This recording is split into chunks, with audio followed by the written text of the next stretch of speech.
also lying in the diaspora as well as across the globe. So in the first place, I take this time to extend my greetings and best wishes to the people of Nimba County, Liberians across the globe, as well as those of you sitting under my voice this morning. We brought greetings from our family and the office in which you assign us. We are very much delighted and privileged to sit in the studio to discuss issues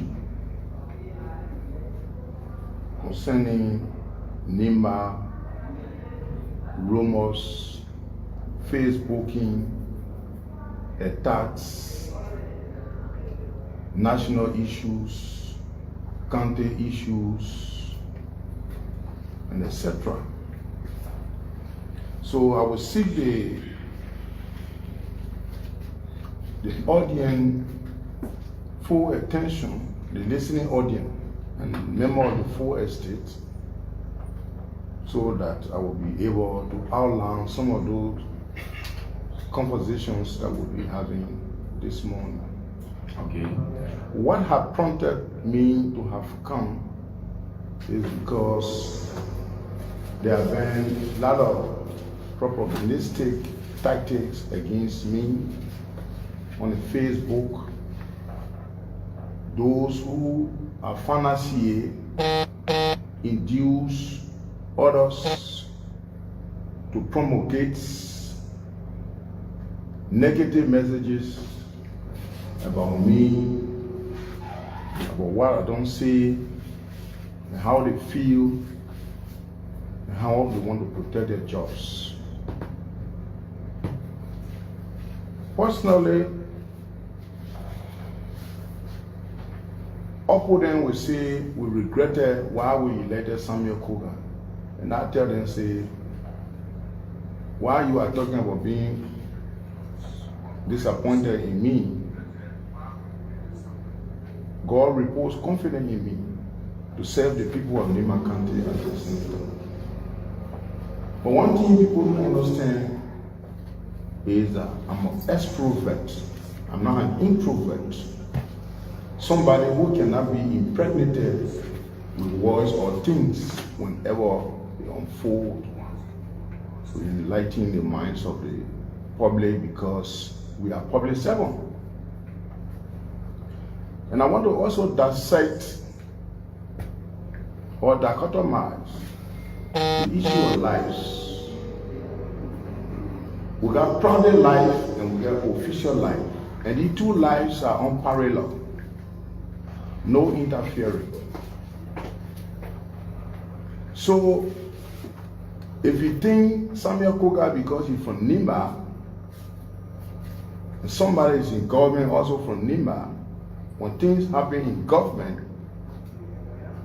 you will take it traditional way, then you are making a mistake. Because in my capacity as a senator, I must address what affects my citizen through a channel that the information will be disseminated or resonated well to the people. So people misconstrue the issue of private life or tradition with Western culture. You assign me to a duty to perform as a senator. Whatsoever we're doing at the legislature is on camera. No gossip, nothing. Everything is transparent and clear. So even if we went to any public gathering, we are public figure. What we say, where we sit, what we wear, everything should command our positions. So by that, you cannot blend private life with official life.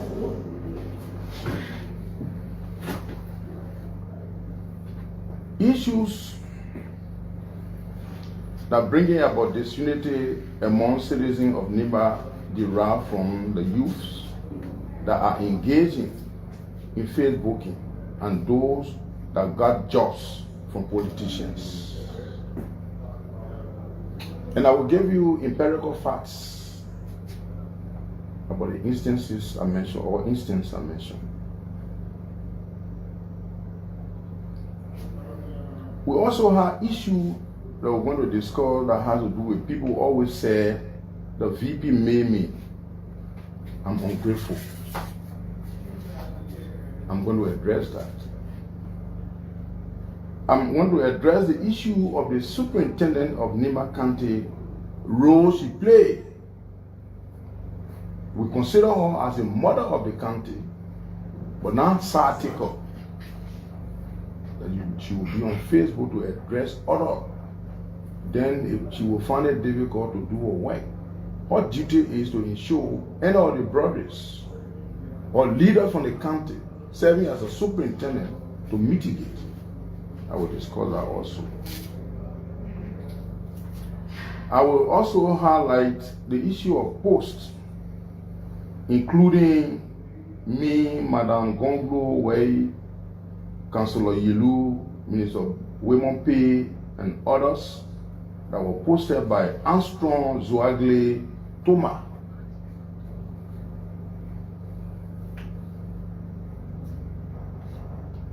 And then people always say Senator Koga is just picking force on the VP. When you address issue of national concern, people sensationalize it or they trivialize it. I'm an issue-driven person. If any Nimbayan can recall, when the late PYJ were alive, he and I had some differences when it comes to policy in this country. The histories are there. The only thing is you do the right thing. You can be my... If I can criticize Senator Johnson, who he and I are first cousins and from the same town, then who else, if you are if you're doing things, it's just a matter of telling you, say, we got to do it this way now. I'm not infringing on anybody's rights. As a been, insinuated.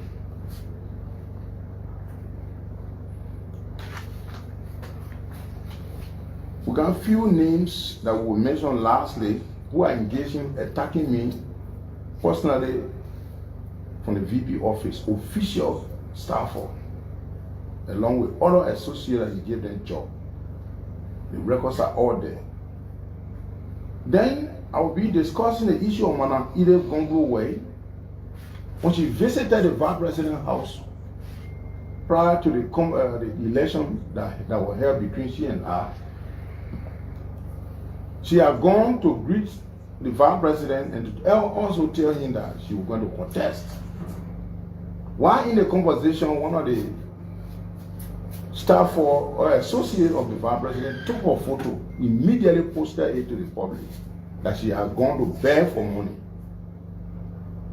So these things we're going to discuss for us to see where and what are the problems and where is it coming from. So before going to that, I had a story to tell. And I want you guys to be very much retentive to retain my narrative. There was two friends, elderly persons. One of the elders' name was RDA, RDE. And the other name was RDA Plus, meaning he more smarter than the other man who referred to himself as a smarter person. So there came a time RDA got married,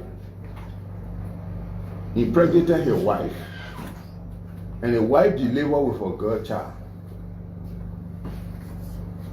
So RDA Plus did not go there during the ceremony.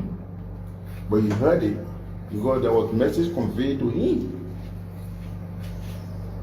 After a few years back, as an adult who is RDA plus, realizing that by the time the girl her mother gave birth, she had reached a certain age of maturity that any man can mingle around her. He called her boy child, handsome gentleman, and told him that, look, we are going today to go speak to my friend, but I'm going to treat you like a whore, pig, P-I-G.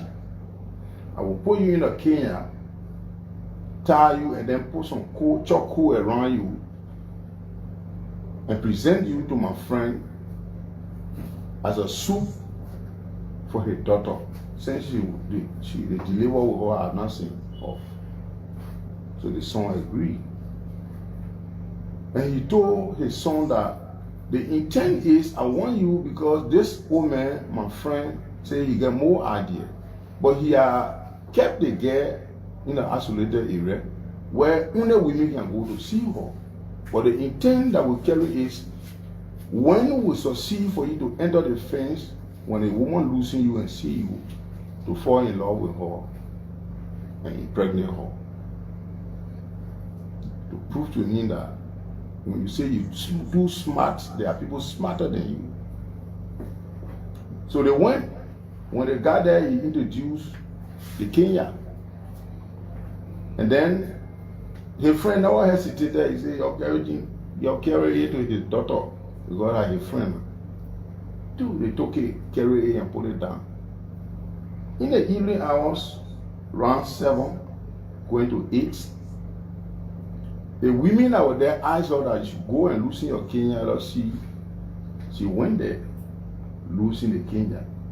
The first, when she took out the first layer of the chocolate, so handsome gentleman, a rich one, with pop eyes, or her cut. So she loosened it. When she loosened it, the gentleman got her and hugged her. Say, I learned your father kept you here.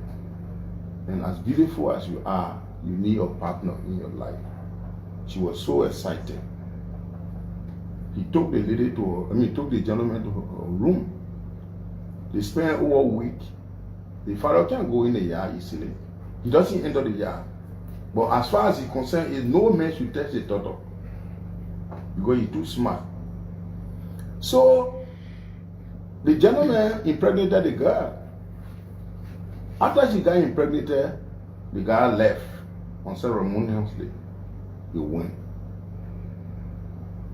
Few months back, the ladies that were marrying the girl got concerned. And then they went to inform the father that your daughter, we are astonished. She's impregnated. So the woman said, what? My daughter? That no man have seen her? No, I don't believe it. So he said, okay, then you call the town crier to cry and inform the public that we are going to carry her to the Sassewu camp to take Sassewu who impregnate her. When they set a date, RDA Plus got a message. The very day they were going, RDA Plus told his son, say, tomorrow you and I are going to where they're going to administer Sassewu to this girl. But as we arrive, stay outside of the circle at the edge of the forest. Strip yourself naked as just you were born.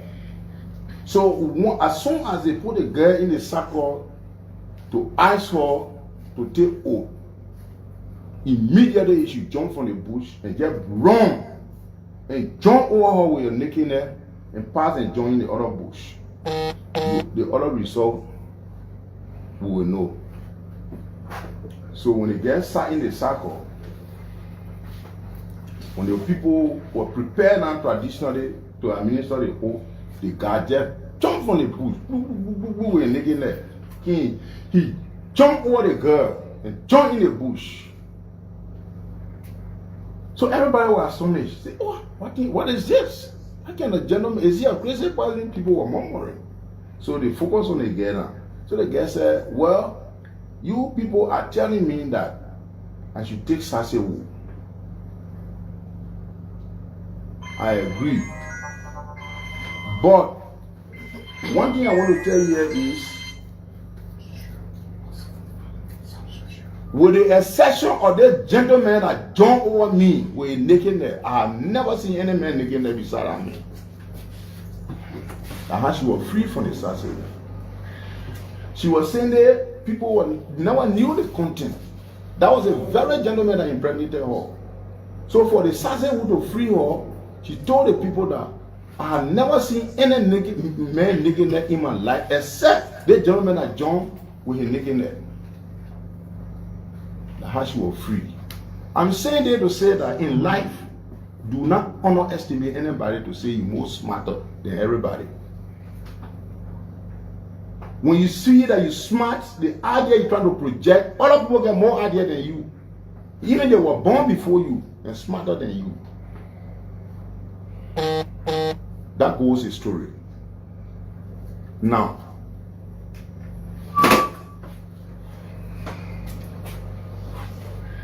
I mentioned about the issue of bringing disunity among citizens of Nima derived from the youth. The issue of Facebook is a very good and nice society that people venture in. People use communication to research. People use communication to reach to the loved one. People they use communication to involve themselves into a lot of activities near them. But of recent, our youthful populace use it to denigrate leaders on talk show.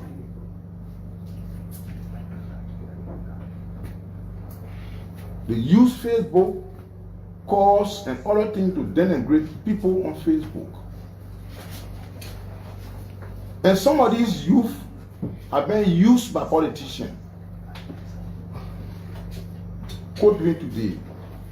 In my office and my surrounding, my children, those of you that have been seeing that know my children, that know them on the Facebook, they have never insulted any leader before attacked, because I gave them warning that the fact that I accepted this position to be a politician, I will be attacked anytime, I will be approached anytime. So I should accept whatsoever therefrom. So I don't want you people to comment negatively to any leader, because if somebody insult your father, will you feel happy and say, no, daddy? I say, okay. Then how it look when you insult somebody different than how the parent look or the daddy look. So you don't do that. In my office, I told all my staff since I was elected 2011, 2012 to Samuel Kati is one of those that's standing here. He has been one of the longest serving staff with me. He knows me. Don't do that. But some politicians use their Facebook, give small handout to youth to destroy other people's character. And I want to sound this caveat that we need to desist. Even those of you in the print media, this media can promote, it can also destroy. Any journalist that is placed on a payroll, you have been compromised. Your professionalism.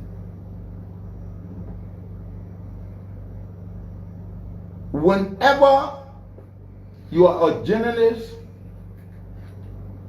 even you can be friendly with anybody and the person engaged in any unscrupulous acts, you can unearth it, and it is a fact, but nothing about the fact. You are highly respected.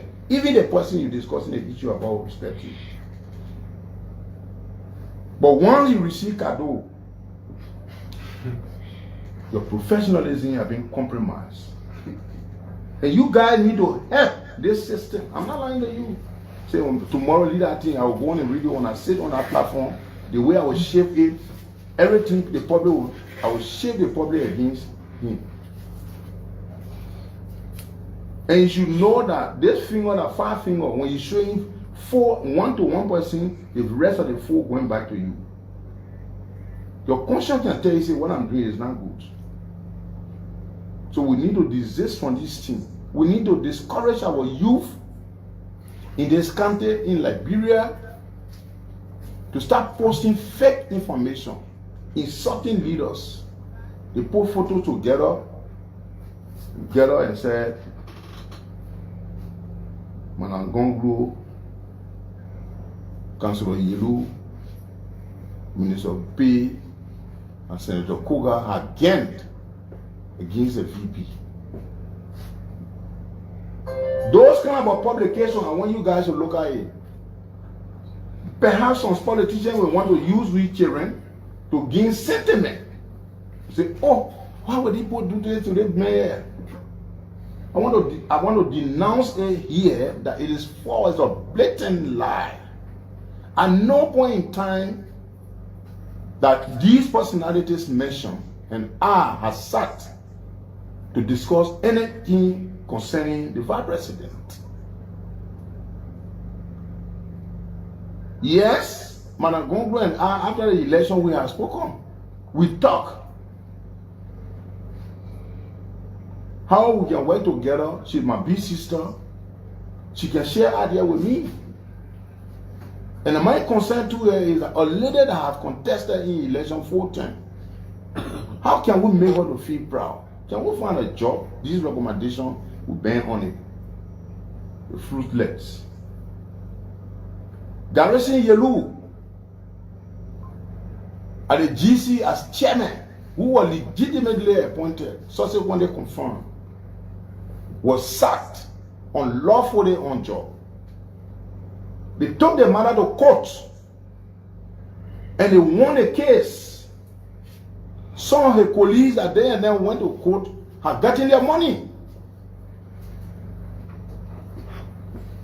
Talu did not go to court. The central bank government, the former central bank government, Talu, they pay him full amount. The deputy I think was deputy for operation at Central Bank or Numale PSC, she will also pay off. Zotanon Tatos, the money was partially paid. And the reason why they even paid that Zotanon Tatos money was when they brought the confirmation of Clarence Massacre and all those guys said, well, say you guys have gone to move the men, the president has gone to remove them. And the court ruled that these people should retain their job or they pay them.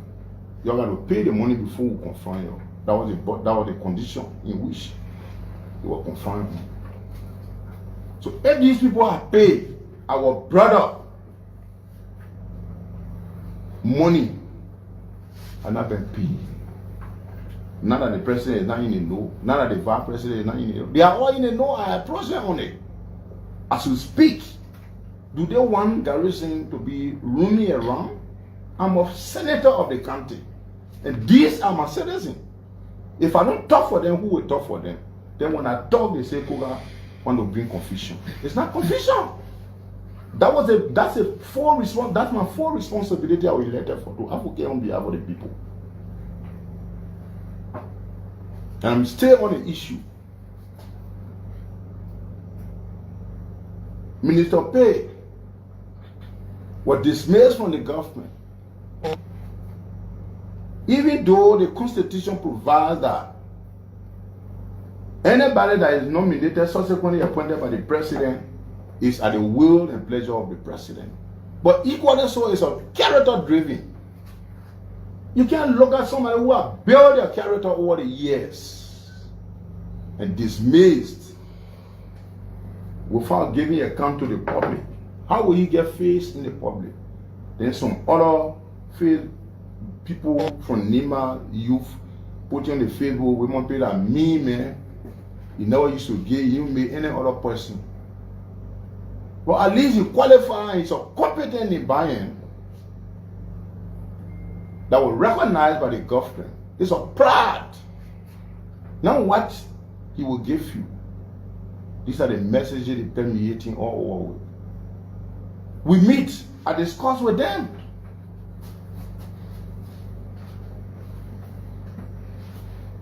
Even when my brother Tima were nominated before a confirmation, I told them, I said, well, the issue, I'm not happy the way women move.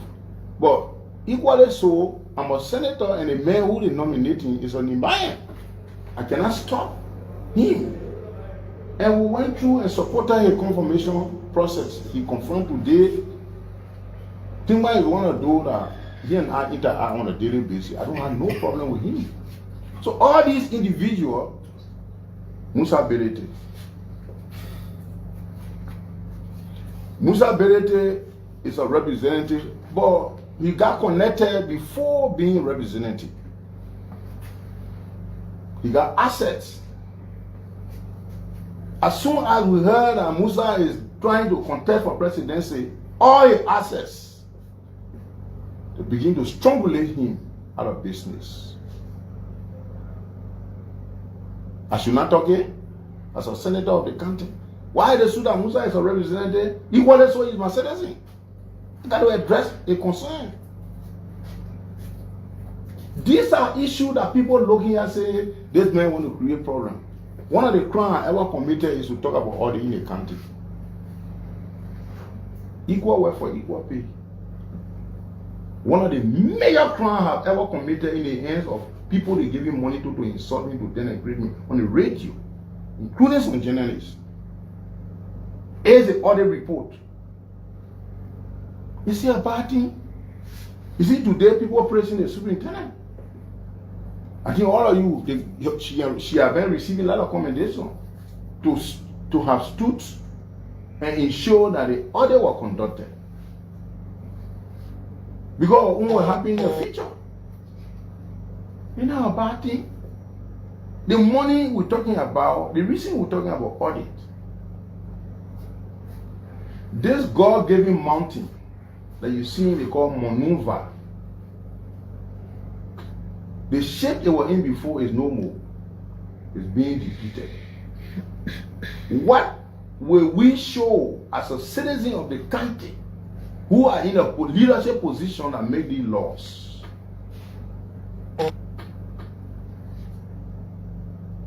Is when the money is given, we should be able to sit down as a stakeholder. Everybody should partake in the process and decide the agenda of the country, the blueprint, so we can work together in harmony.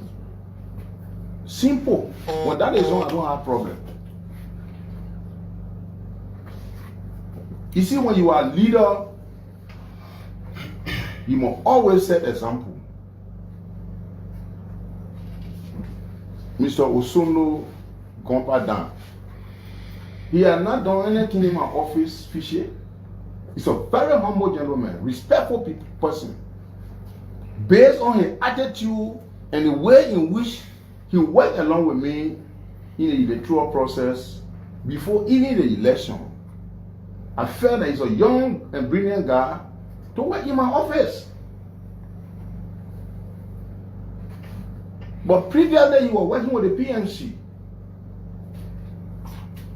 Now, I am member of the PAC, the Public Account Committee.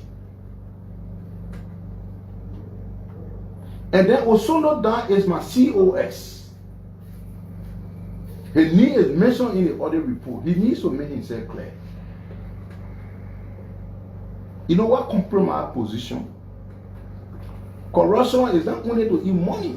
Your comportment and the morality of your office is what makes it to be, you know, if you are involved in immorality. So, Osono and I sat down and discussed a conversation and said, Chief, myself then having that thought, because I know you. For me to be in the office and my name is on the audit report, it will embarrass you. So I think I will step aside. Let me go through the process. After the process, then I can come back to work. The reason being that Asamia Koga, who is member of the PAC, Can I see Osono Dan sitting before me, investigating him when he's my COS? There are no moral. Either people will say are trying to back him up or are trying to cover him up. So they to disperse repetition problem, I say you need to be outside and go through the audit. That one of the bad things I ever done. All of people say, well, Kuga wanted to move Osono down already from the office. When I was hiring Osono to work at my COA, he didn't beg me, he didn't ask me. But I did it because morality. I'm a leader. I don't have the face to investigate my COS when I'm the very committee that will be making decision. So he will be treated as somebody who allegedly involved into acts that he want to exonerate himself. So when I'm questioning him, my conscience will say me, Claire, that was the reason. But a gentleman from the vice president office attacked me on that. On the Facebook, Nima, how do you call it? The chat room. I pulled it out, I sent it to him. He began to defend. I didn't talk, I cut it off. I told the vice president. If somebody of a high place is sitting in a high office making such a comment, then it means what they had discussed in my house is more. I got to name here, I will mention it one by one. I just want to make it clear. To tell the Nima people that are now Confucianists. The order we're talking about today, when it started, Larry and Prince Tokpa were the one who said that we're not going to support it because the electoral process was marked by fraud. And we're not going to honor it. Though later, my uncle Larry and Prince Tokpa accepted their own money and the $8, they called me to use it. I said, no. In as much that I declared that the process was unconstitutional, any attempt for me to utilize that money, it means that I agree to, I accept part of it. You go in the GSC report, you will see that the money that belongs to district number 5 was not utilized. We are leaders. We should set an example to this country for people to respect us. That was the reason. Now,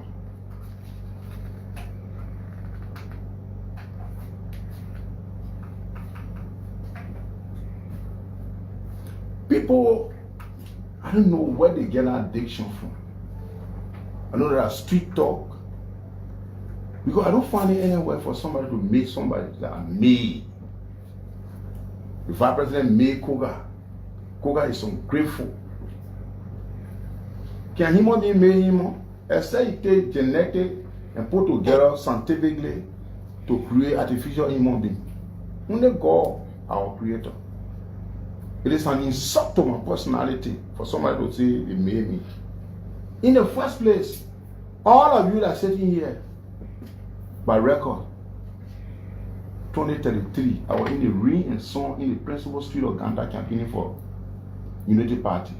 If I lie, you'll dig the record for fast check. If I lie, you'll publish me.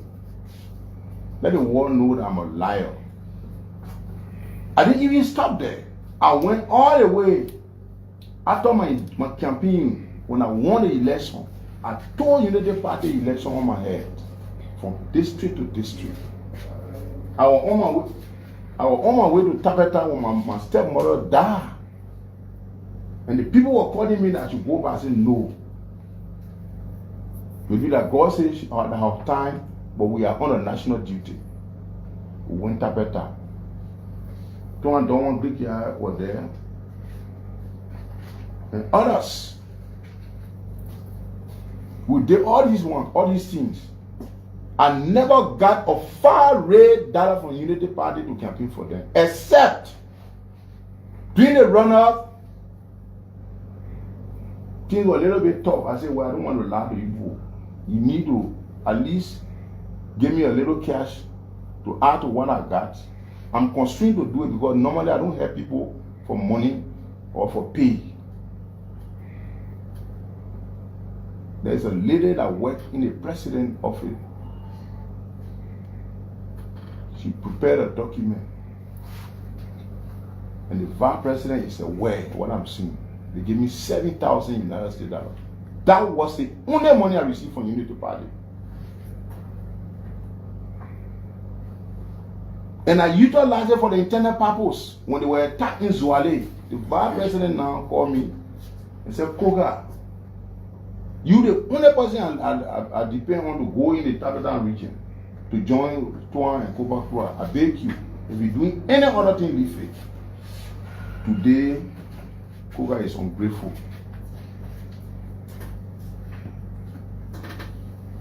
I support the Unity Party. 2023 election, there was agreement between me and the MDR from the PUPN. Senator Johnson was the one who brought it. He called me one night and said, Koga, I don't want you to contest against, to test against me in my election. This is my last year of honor. I want to win this election. So I need your support. My commitment to you is I will not put anybody against you in the party. Nobody from MDR. I will make the thing for the public to understand all of the things what people say, Koga J, Koga Da, Koga J, Koga Da. I said, Senator, I agree. He called the VP and told him, he said, yes. When after the commitment between the discussion between they and I,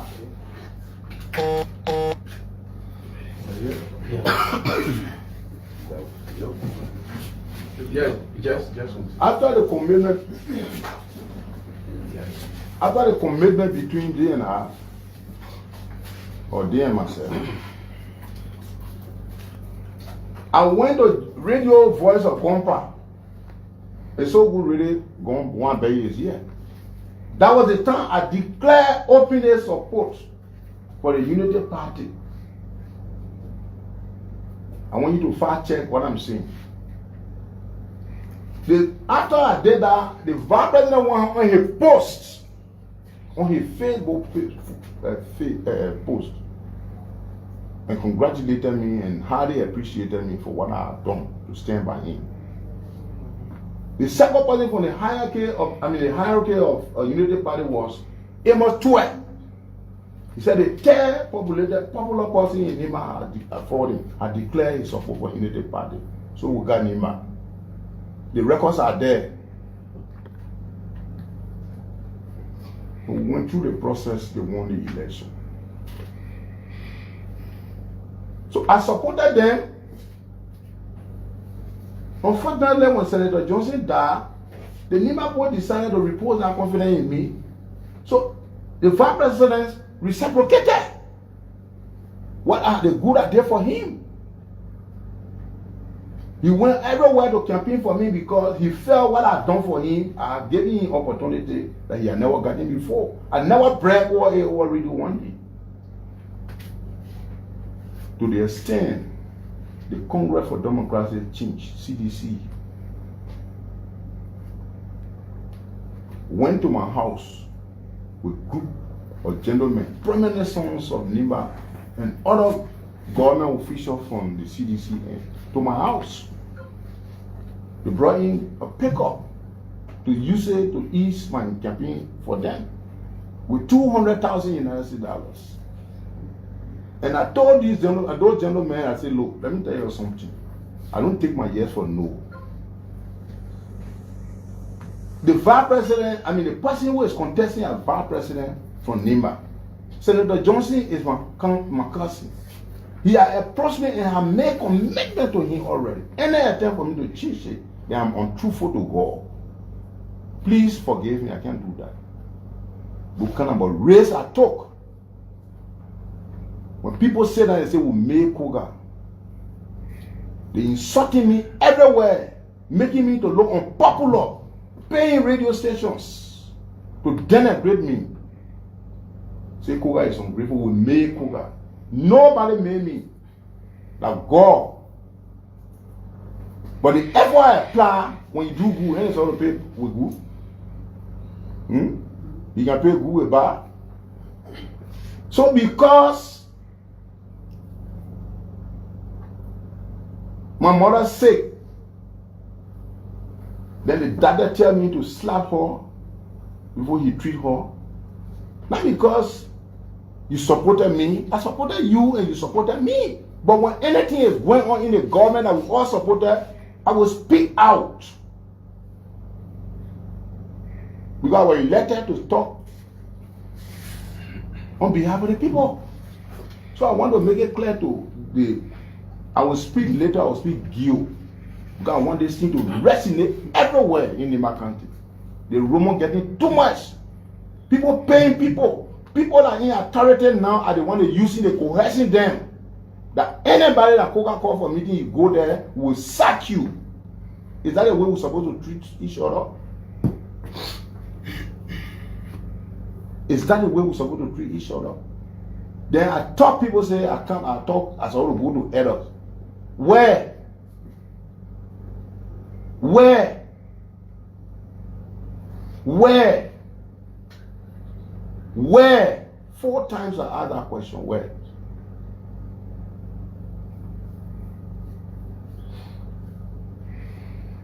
Nobody has attacked any other person, but we're discussing issue. I want to make it clear to the Nima people. We are not against any sort of Nima to excel. Oh, I should not work with Managonglo.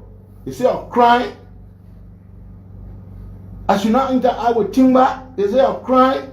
I should not enter our women pay. I say I'm crying. Gombu Kagon. These are my little brothers. They respect me. Today, because they went on the opposite side, they can never be accepted and never be respected. They live, they own their own. They like in the Liberian way, they own your own. Kuyongba,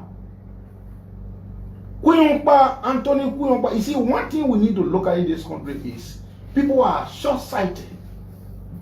We know the role Tomo Gonkama Kuyongba played in Nima's life in Liberia. He was murdered in a cold blood. Don't forget about elected position. Can we call him at this time and say, look, Kuyongba leave for American camp. There is a job, do it. Or because Kuyongba contested against you and you fought in a hometown, therefore you should not be a commentator in the government. I, as a senator of the country, I say no.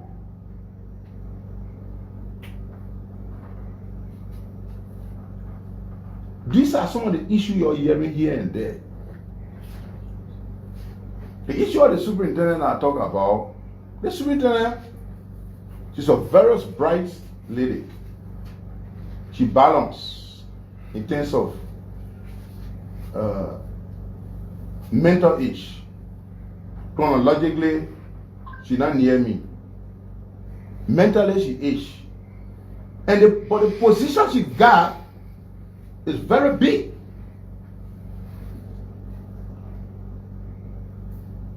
And she continued to take side with the power that be, they will honor man of leadership.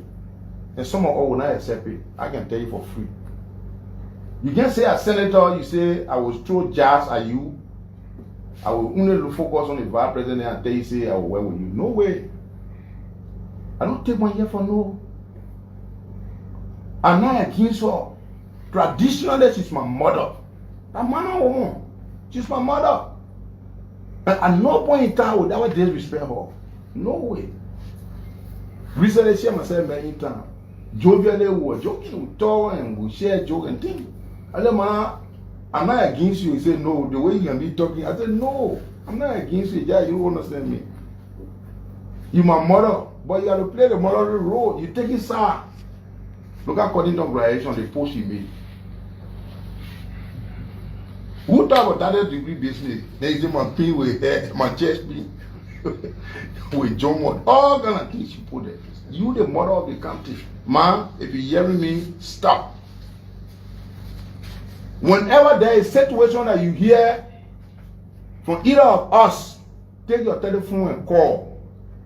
Find out why it's happening. Because women or women can make things easy. Sometimes what men fail on, women can fail on it.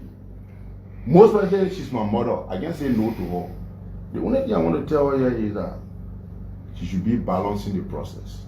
Government can't go. They party, building. When you depend on it too much, you can be let down. You my man. If you're hearing me, even though I can born you, but you my mother, I'll give you all respect. You my mother. Please play the motherly role. Let's work together in harmony. Don't be fast to post. It's not yet the VP that this, the VP up, the VP that, the VP this, VP that everyone are all brother, VP that my little brother. But again, all due courtesy because he has ascended to a certain level in life that needs to be respected. Anybody who dare respect leader, you are cursed. I don't believe in it. But the only thing that I can tell leader is the truth. Some people, they are sycophant. That even if I were contesting 2020 now, I'm not going to be afraid. I will say the facts. When election guy in Liverpool say, we won't want you, and they don't want me. Right? But when you made a thing like that, your mind and power, when they take it from you, you will die. You will not tell the truth. The truth is the truth. So Nima people, you will hear me always. When anything happen in the wrong, you will hear me. When you see some other, they call World Radio. We are disappointed in Koga. Everything you take it to the radio. Why are you going to radio call and say you're disappointed in me? But you can't call me to the hall and say, Koga, I want to see you. Should I say I'm disappointed in you too? So some of these things, when people say that, I just look at them and laugh. The talk show last night on Radio Kekema, I listened to it. I think 2 callers who made that comment. Then 3 callers spoke in my favor. There were 5 callers. One that was Aulo Baidika, one that was Justin Noah, and the other guy, I'm forgetting his name. The guy said, all the things when 5 million girls say Koga de. When have you ever called Koga and you refuse to come to you? Some of you are already been tipped. They give you a small thing at the end of every month. So you saying because you this, you that. So we need to stop that. Either at no point in time would they respect the man who born me was Ella. Even though he died. So how will they respect Ella? But you can tell Ella the truth when it's wrong. Right? When something went on wrong and Ella want to do it their way, I say, Ella, I beg you, that one day, you must say not on it. You came and say, I will not agree to that. That's the kind of a person I am. That's my nature. So at no point in time that adults have ever called or say anything, but the only always going over radio to make yourself to look good, to make the vice president to look good. Some people got to be the uglier person. But they will not do it, all of them in power. Now, even the discussion I'm having in studio now, they can go and change all the information at all of the radio stations. They get the power. But the public is judging every one of us too. Because if you went and misquoted me because somebody had told you and you went on a stop show, you're sitting down to design it to appear that I'm ugly, uneducated person will be there, or civilized person will be there saying, we listen to the man live when we're talking. But the thing they both talking here, you know, I one of the confusion in the country. We need to stop that.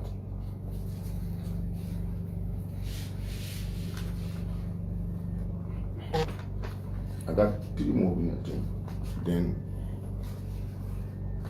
Now,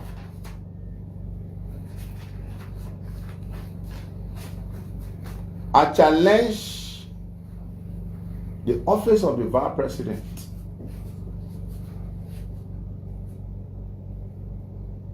to show me one person in my office that have ever thrown jazz at him. Even all of the lawmakers in Nima County that have ever insulted them, I challenged them. Everybody I'm seeing open it must start for, because they know they want it. My children as well. A gentleman from the vice president office make a post insulting me. My daughter got annoyed. That was the time she posted.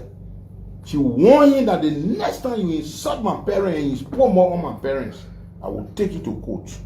That's the right way. She didn't say I will cause you. She didn't say I will call the vice president. She said I will sue you. When you leader, you got to lay by example. Now, in the vice president office, you got Edwin Corden, who is the special assistant. After you heard about the issue with my COS, he posted. I got a screenshot. All the things I say, I got a record. Go on the door and say, I put it down. So that even if you bring it down and get it on record, I printed it. You're supposed to sit in the vice president office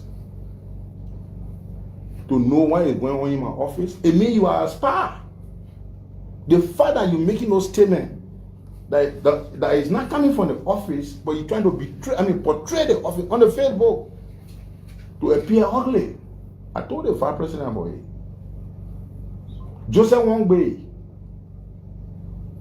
officially, I think he's the director of press, or he served on the media department, officially and on payroll.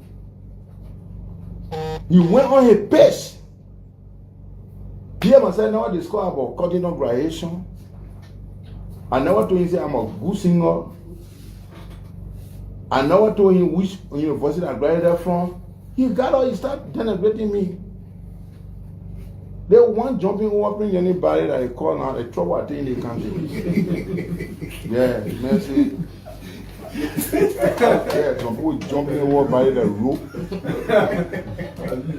He come and phone me. Senator Samuel Gomwe Koga. I got it, the chat. I got the record. You think if the vice president, let me agree, he may say to the public, oh, I don't see everywhere, I don't know everywhere. But every office our ethic, major issue to engage a senator of a country, the president or the vice president will be told. But it will be denied. That all those things are happening, I don't know about it. But by evidence, the fact that the man is employed in your office on payroll and made that statement, how are you responsible? You can't escape it. Then will he stop there? The other grouping that they gave them job, after Wogbe, some of the people then would get it tired with them, would they respect them now? So in the Koga then, we used to respect them, we get time. The temple of our boss. Open it on the Facebook. God see away. His father and I are best friends. I told him, I sent him text, I said, look, bring our post down. He put that traditional rabbi who said, look at it, up his dangerous. A boy that can bomb. Yes. I never went further because his father, I know his father very well. He and I worked together before. We got close relationship. But baby that to put him more on me because I had spoken on Cottington University. I didn't saw anybody there. I spoke policy issue. Then Sarah Quinwon. These are people that the vice president gave them job personally. He goes on the social media and says, look, you don't respect yourself, Koga, we will deal with you.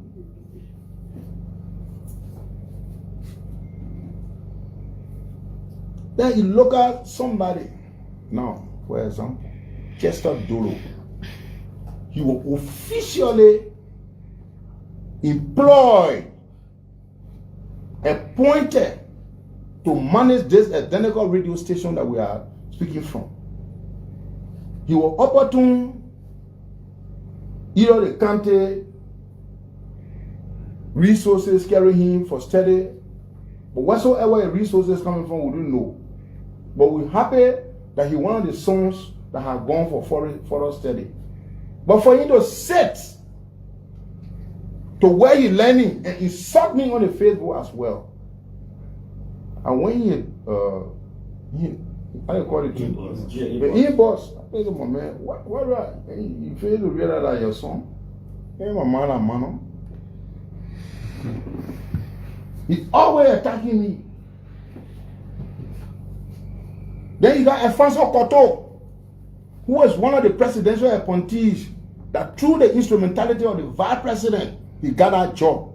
He's saying that for me, the vice president is the one that gave me the job. Anybody that told the vice president, I will deal with the person. I'm get done in public. They and myself, who is the problem in the country? So when you insulting me, I should not let the public know that you're insulting me. Man, it ain't gonna go away. A woman had gone to see the vice president. Let me tell you something. When I was contesting 2024, the vice president was not supporting me, but I went to him by courtesy. He can attest that Mr. Vice President, I came to get your blessing. I'm contesting. So, well, Koga, I will not support you. I said, I don't get a problem, but I just came to tell you because you are vice president of the country, the country, and you're from a country, I respect you. I left. Managongo went to do the same thing, the photographer, and denigrated her. Because, look, let me tell you something. There are some criteria that no matter how you deny it, people will not believe it. The fact that she went there and the photographer and they portray it to be that she want to beg for money to denigrate her, they are not a good thing. They don't show no good stewardship. We yet to know whether action was taken on the identical person because post is not hearing. They were taken and sent to him to be aware that one of your associates had done this. Well, if any action had been taken, well, we yet to know. At no point in time, Asamia Kuga will sit down and throw rat and harm herself. Most of the things that happen in the country, people say Kuga can talk. I talk, and the man who talk is the best person. But the person who has himself and use dangerous weapon, these are people in society you gotta be afraid of. When you get to a village, when you see people, they not talking. When you do anything, they say, look, be careful with those people. They're doing plenty of things. When they get vexed, they bad. But someone that can talk, they air out well in the system for reconciliation and etc. So these are the situations unfolding in the county. And people are being paid to be disrespecting leader. Even some talk show, they influence the decision. When people call us, now you call, you want to talk, you mention something and you say, who the call the land? Don't blame me, oh. That the land, oh. How do I know that it's land? When all the other people are talking sweet things about the other people that elect, the land go up. Oh, you have been compromised by the, how do you call it? You have been harmonized. Why they make your money a fool? They telling me that because you are being induced. It's not a good thing, gentlemen. To look at your father tomorrow for you to sit to your house, your children sitting down. There's somebody that you order them insulting you in front of your children. These are children the phone all over now. Even your daughter will have the phone. Oh, Papa, what can I think about you so? It's a disgrace. You don't do that to other people. Let's be professional in our careers. If I had done anything in the social media, I always told people say, I will never get kado to any journalist when I do wrong talking. But you lie on me, I will challenge you. PUA from PUA will go to court. Oh yeah. Like the radio, I know say bon one, Pepe bon one. Huh? That's bon pepper bread. You in bon country. Your pepper bread running in the manner. You see how people can go? He sat down and just created story and sensational lies I read yesterday.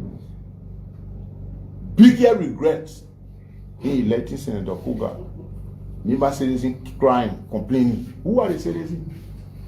They can need 2-3% in a communication, right? I met cross section of people, among which John Brown was one of those. Said, and I quote, then you call me to find out from my side. You understand? Whether I'm not taking care of the people of Nima, but somebody goes in, man, who they late here. The thing we're doing in Nima now, put it on the side there will look different to the public. That, oh, the thing I extended. Pepper, please cry in bon kante. Because I will take you to PUF first. I'm saying it, I believe PUF people listening to me. Yellow journalism is now a good thing. You just come and denigrate someone. You can do your thing or not me. Oh. I just want to tell you, bon pepper bread. So distinguished member of the press, I will now entertain question and answer. But while in the process, if I forgot anything that my memory serves me to recite, I will come back and discuss it. In Nima, Samuel Kuga is now a confucianist I've been portrayed. I'm a realist. Even some of my friends that were break. Welcome to Morning Ra on Voice of Nima 103.9. As I I'm following you, always following you. You know,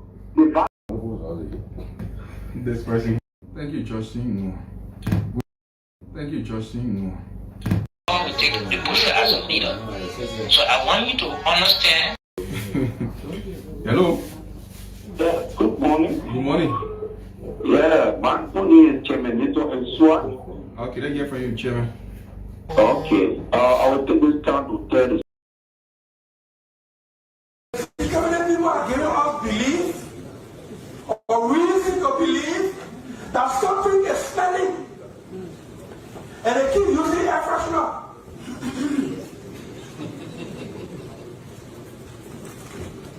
But I put the steward colleagues, I don't need to go to Scotland Yard to know that when an incident of a crime occurs, you call it sting operation. What is a sting operation? A sting operation is one that is done quietly. The day you announce it, it means you have got your suspects, you got indictment, and you are at a court door to prosecute people. That's sting operation. But when that's a sting operation on $19 million drug case, cocaine, busted at the airport, flashed all on video. After 3 days, our security people go to Ministry of Information and say, oh, we have got some people of interest, but we're holding their name. But I pretend, the distinguished colleagues, nowhere in the world, I wish Sarah was here, the most security expert, Senator Momo. I tell nowhere in the world where you are investigating and you say you have persons of interest already, or you were holding their name. Just by doing that, the whole country went into speculation. There are places in the world, and I speak from practical investigative and prosecutorial experience from my time at Justice Ministry. When you are investigating a matter, even if you have suspects or persons of interest and you are not ready to announce it, you say you are in pursuit of persons of interest. And that when you get them, the public will know that will lead you to the perpetrator. You never ever announce that you have persons of interest in a matter, and then you say you will vote in the name. The moment the job security or the DEA did that, it started to gain real speculation. Or that the person, the other president, or that the person, that the other government official, that one they won't vote the name. The security problem about a protest, and we gotta be clear and open about it. We gotta be total. Fire on us back. It's going to 3 weeks. 3 weeks. What are the persons of interest saying? Almost a month. Let me close. I want to hear a warehouse. I bring in a goods for storage. I got documents on everybody who brings their goods to store in my warehouse. And I get them receipt. I keep my receipt, and they pay me for storage fee. One day, one of the cargo, or one of the baggage, or one of the bags for in my warehouse turned out to be contraband, cocaine, drug, whatever. I become a person of interest. Until I can tell the security people who get it there and put it in my warehouse.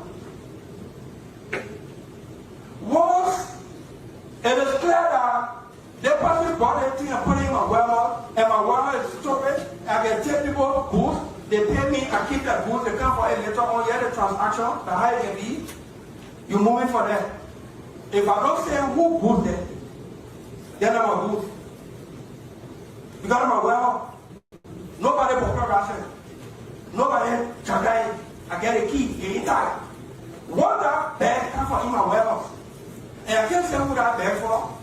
That's my bag. I should be equal by now. So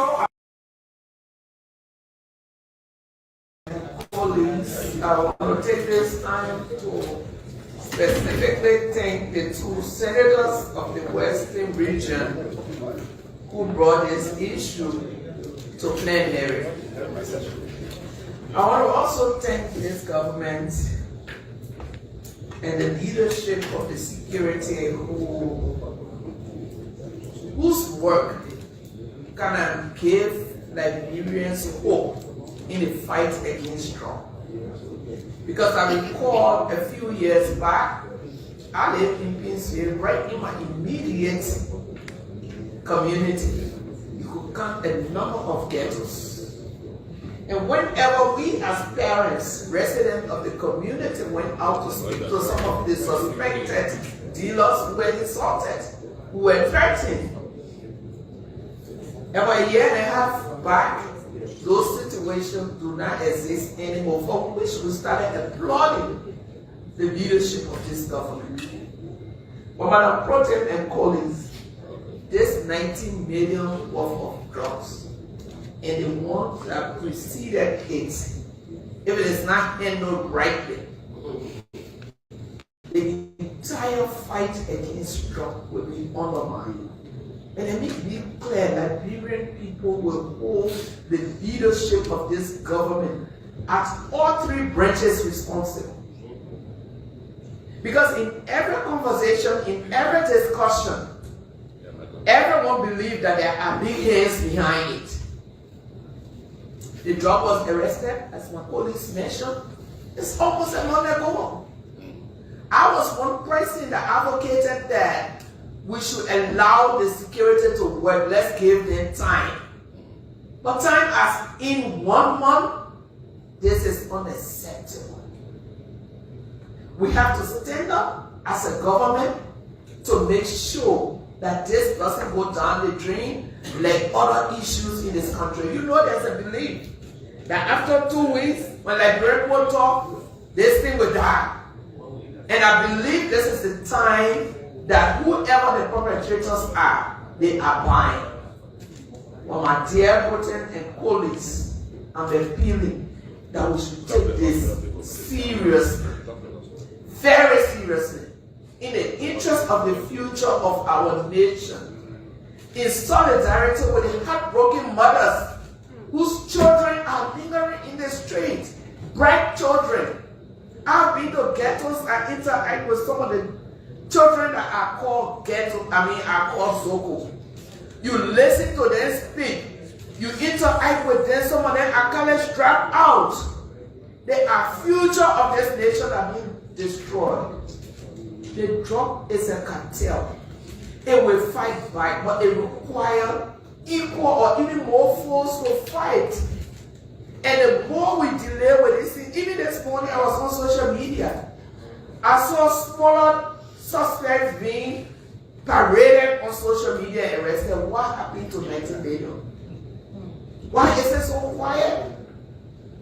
The drug came from a place, an office, like my colleague mentioned. Why is that office not already attended for a crime scene? It didn't fall from the sky. Whomever name was called as being the person that conveyed a banana should be arrested. Have there been any arrest made? This is sad. And the only way we can get to the bottom of this is to take it serious at the top level. So I agree with my colleague mentioned that we even need bilateral engagement on this. We need to engage our friends outside here and set up this independent request. Just as when there's a homicide or the like, whatever the lawyers call it, they can call for international autopsy and all of that. This is the time to engage our international friends to investigate. Because this morning, one thing that is very disheartening that I saw, and sometimes they say, where there is smoke, there is fire. I saw a newspaper reported that whatever that was perceived to be cocaine is not cocaine. This is how information starts getting out to test the public response.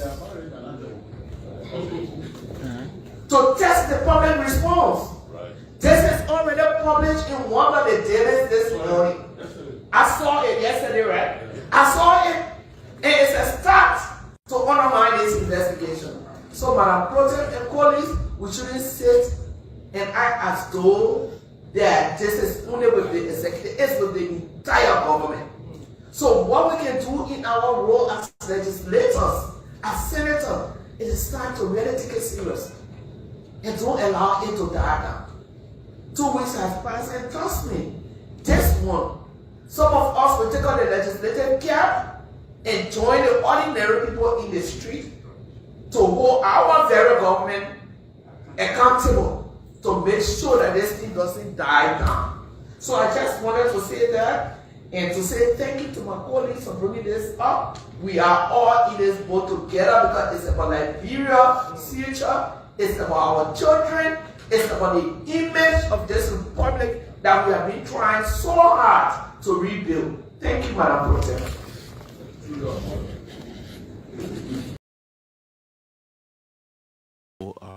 Which took some time, and we operate at the level of the Joint Committee, on other reports.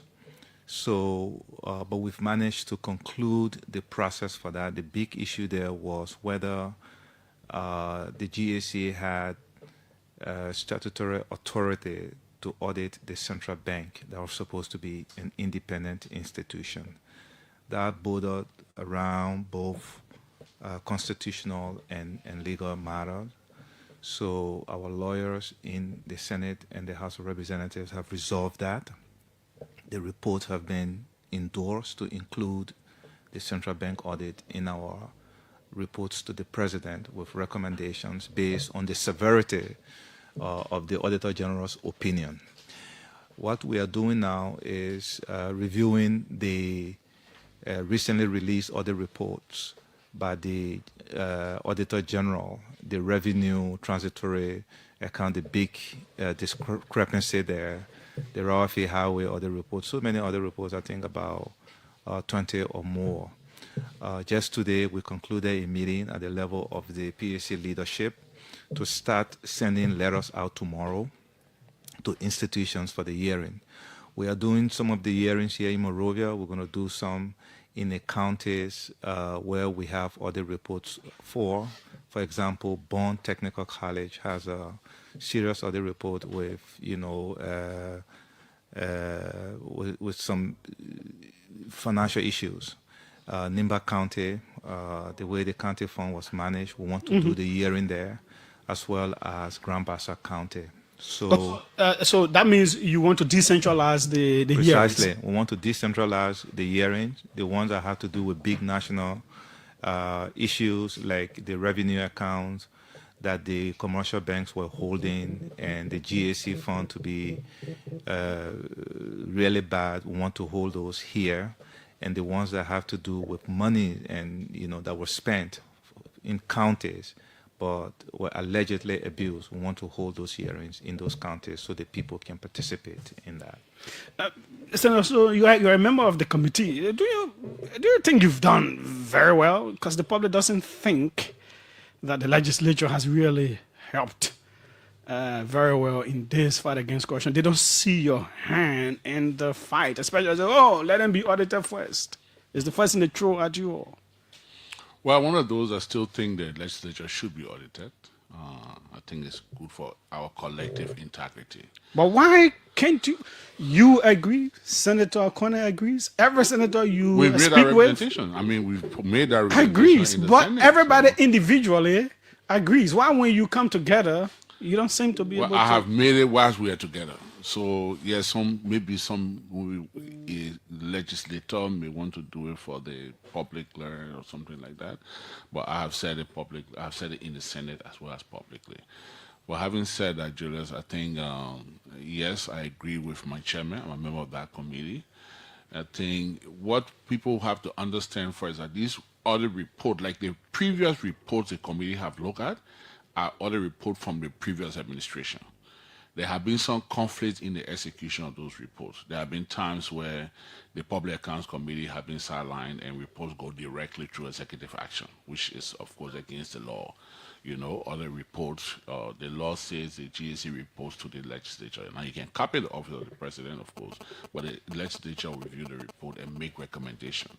So there are times where that has been breached. I think we've made representation to the plenary, our respective plenaries, and representation has been made to the executive mansion as well. The other issue we've had is the disruption in the legislature, especially the House of Representatives, that lasted for almost a year. The other committee is a joint committee. So because we have concurrent jurisdiction, we don't want the Senate having one hearing and then pass a verdict or motion on it, and then the House have diverse views about it. So we've gotten together as one committee to work together. And once one house is disrupted, it affects the other. So that has slowed down our work. But as the chairman just said, now the other report of the current administration has begun coming in. There are a lot of other reports that are coming in right now. Like you said, the situation in Nima, in Bassa, in Bong. There are other counties, of course, Monserrado. There are a lot of other reports that have been coming in that we're looking at the East, road construction, maritime, NASCOP. A lot of other reports are coming in, and I think the committee has made a determination that they're going to extract the oversight, and we're going to do a lot more than we've done in the past. Okay. Senator Okone, you're from a very rural county, heavily underdeveloped. Some of the critiques thrown at you specifically, and Senator Snow, is that you come from these underdeveloped counties, but people see you as being money people, wealthy, and they try to match you, your lifestyle, what you have with the county, how it looks. The other time, Senator Snow's vehicle got, and I will come to him on that and all of that. And I think you're not doing enough. You're not doing much to solve the people's issues, but you rather ride on it to make your lives better. What do you say to that? Well, perception is different from reality. And I understand, the point you just made. I think the biggest misunderstanding here is the way our people see lawmakers. I think it would take time for them to really understand our role in governance. which is lawmaking, oversight, appropriation powers, and so on and so forth. We are now silent in terms of advocating for what our people deserve. We just left a public hearing on education, on volunteer teachers. Right now, we left the session to come here after we asked our questions. The Ministry of Education brought their report. We scrutinized the report, each county. That's our job, to make sure that our people are getting the basic services that the government is supposed to give them. A few weeks ago, we did the same exercise with the Ministry of Health on the health sector. I can go on and on and on. When we meet to discuss the budget, that's the lobbying we do with each other to make sure that our counties have the resources through the implementing institutions in the executive branch to deliver for our people.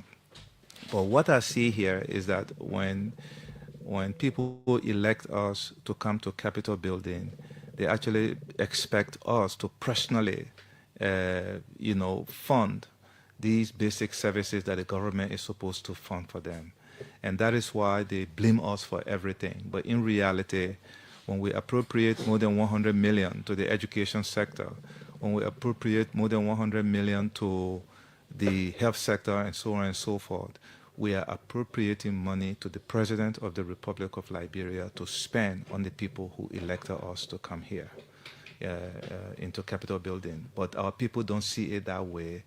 They would rather we, do things ourselves to take care of their problems and so on and so forth. And I tell you, we do our best. For me, I track every money I spend on constituents and on my constituency. It's just that reporting on them publicly may come across as, the man telling the public what he's spending on us and so on. So you can win. But if you were to ask me privately how much you spend on your constituency per legislative sitting, it's ridiculous. But we do it to support them, take care of health costs, education costs, community, programs, etc. But we don't get appreciated for it much because not everybody, the population is too large to be affected by these little interventions. But the real intervention should be coming through the budget, which we do effectively. Senator Snow, you got a whole lot of stake on that as well. And the last time when your vehicle got stuck on a bridge, it became an issue, and people will sometimes take the picture of your house and what's happening in bombing, and it appears like you carry the weight of bombing. People say, you're not still on government. Snow can live without government, blah, blah, blah. In fact, someone commented that you should talk about retiring in 2029 and all those kinds of things. What is it like matching who you are, what you have, with what the county is? That is just a stone throw from Monrovia. One of the reasons why I think the Liberian Pope voted for President Boakai in 2023 because of 40 years governmental experience. And then the same people come back and say, Senator Snow had 20 years, he's been too long, he should retire. So the double standard sometimes it confuses you. But that's politics, it depends. Some people may either see the glass as half full or half empty, but it's at the same level. So it depends how you want to describe the glass. Having said that, I'm right, Senator Conner just said it all. The weight that we carry as legislators, it's not an easy weight. And I mean, he's sitting here, he will tell you, my spending habit is worse than his. He's an economist, sometimes they may laugh at him, Takes time to spend, So if he can tell you his budget he's spending, and I show mine, and he rightly said it, if we were to do a legislative report today and list everything you're doing as a legislator, the first people will say, when a man puts salt on your table, he can talk here, or you put in a report. Yeah. Or when a man buy your baby top, you put in a report. So people don't want that in the report. So it becomes something that you have to do as an individual, but as a politician, but it's not credited to your political work. It makes it difficult. Like the hearing we just were having. Bombing Junior High School, for example. the roof got destroyed from the storm last rainy season, not this rainy season, last rainy season. So the entire junior high school had to move in the auditorium of C.H. Dewey High School. Every time we as legislators, whether it's Senator Tyler, Senator Snow, Representative Van, whoever goes to the county in Tottenham Borough, we are bombarded by the students and the instructors that the school is being de-roofed and we're doing nothing about it. But we have made repeated reminders to the Ministry of Education to the extent that the Deputy Minister for Instruction and the Deputy Minister for TVET, two Deputy Ministers come from Birmingham County that have been associated with that very school. But nobody hammered them about the school. The pressure comes on the lawmaker.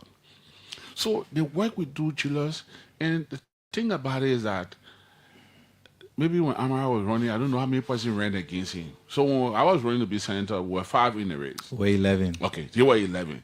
So even if you took 500 persons each against him, so 10 or 11 now, it will be 10. You're talking about 5,000 persons. Am I right? You're the figure man. So if there were 10 persons, he made it 11, 10 persons, and if 10 of them got 500 supporters each, you'll be talking about 5,000. So you're just talking about 5,000 opposition already. Because some people, once you win them, don't worry about working with them. They will keep you as opposition forever. So every legislator has so many people you have to encounter. Your support base is there. People will oppose all the work you do. What do?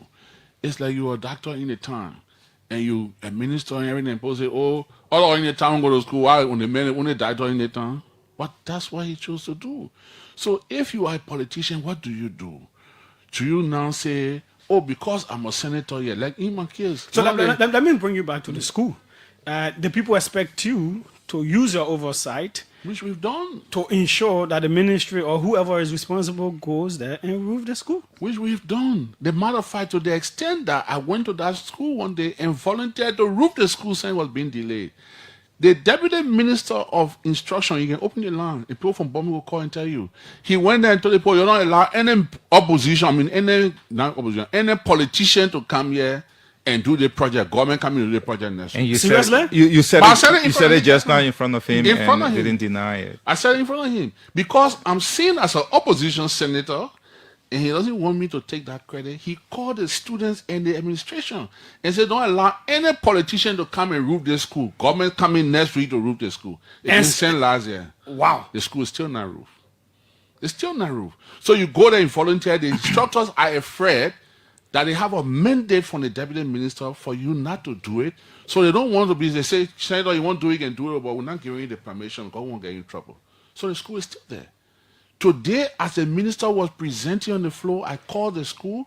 The students were in meeting, getting ready to demonstrate against the legislators that the school is not being renovated. This is a school inside Tottenham Borough City. So I'm not talking about the school that you find in Sakitan or Bamo or Swemaka, in the capital of Birmingham County.